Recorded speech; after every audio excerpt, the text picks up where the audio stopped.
Welcome back. This is the fifth video section, I believe, for chapter 1. All right, so let's take a look at the transformational model, right? So this sees the whole organization as a system, right? We're going to take inputs over here in the green, inputs. They can be material inputs and other type of inputs. We're going to transform them. We're going to do something to them, and we're going to transform them into outputs. Right, this is a very useful way to look at a organization from the outside. I think of this, so whenever I'm a business professor, and when I'm traveling on an airplane, sometimes I sit next to people that own their own business, and they say, oh, what do you do? Business professor? Oh, great, I have some questions for you. Right, so the first thing before I can answer questions about their business is I need to kind of get an idea what their business looks like, what it is they do, what's their organization look like, right? Not just what industry are they in. Right? How many employees do you have? What is it you do? What inputs do you turn into outputs, and how do you do that? Right? Once I get a handle on that, then I can kind of get a picture of their business, and maybe I can help them a little bit. Right? So every organization tries to do this at some level. So we take inputs over here in the green. So in material inputs, let's take a very simple example. I like to think of, like, say, a hot dog street vendor, right? You've seen in American cities, the guy on the sidewalk, he's got the little push cart, he's selling hot dogs. Maybe he's outside a baseball stadium. It doesn't get more American than that, right?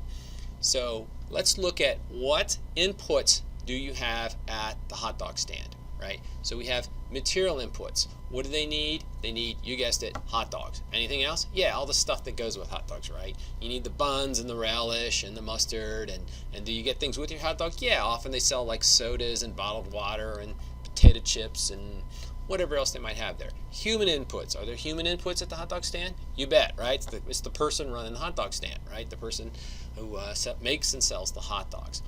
Financial inputs. Are there financial inputs? Are there capital requirements to open up a hot dog stand?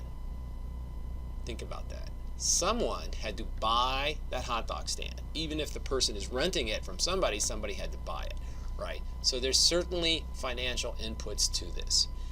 Right? And even if, and there's also, and you also have to buy the supplies, right? And it's not just the hot dog and buns and the relish and such, right? But there's propane gas, for instance. So there's things that go into the hot dog stands. Maybe he had to put up money for a vendor's license, so he's allowed to sell in this particular city and those type of things, right?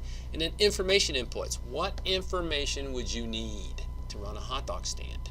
Well, first of all, you got to be there to take orders. Right? Maybe you have a cell phone, so you're outside an office building, so people phone their orders in, or you have an app, or they just text it to you, right?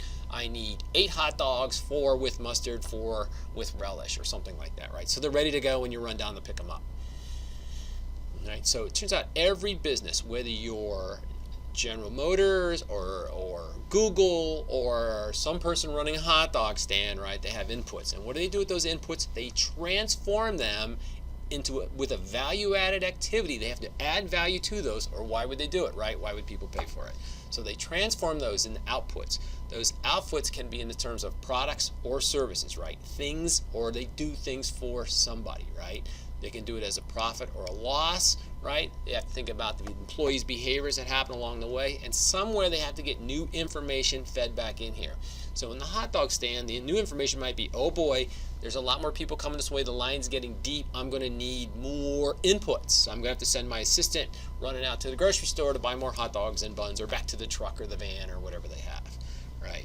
And then so we think of the inputs are the things flowing in, outputs are the things flowing out, with cash coming back, money coming back in, but we also need information coming back so we know what to do with our supply chain, right? And then inside our organization here, we're transforming inputs to outputs in a value-added activity, right? That people are willing to pay for. If they're not willing to pay for, probably not a value-added activity. Certainly not enough value-added, or you've overpriced it. So that gives you an idea of how you can see a business as an entire system. So the next time you're into a McDonald's, right, watch what's flowing in, watch what's flowing out, and how do they transform it. Or the dry cleaners, right, or a grocery store, or Disney World, right.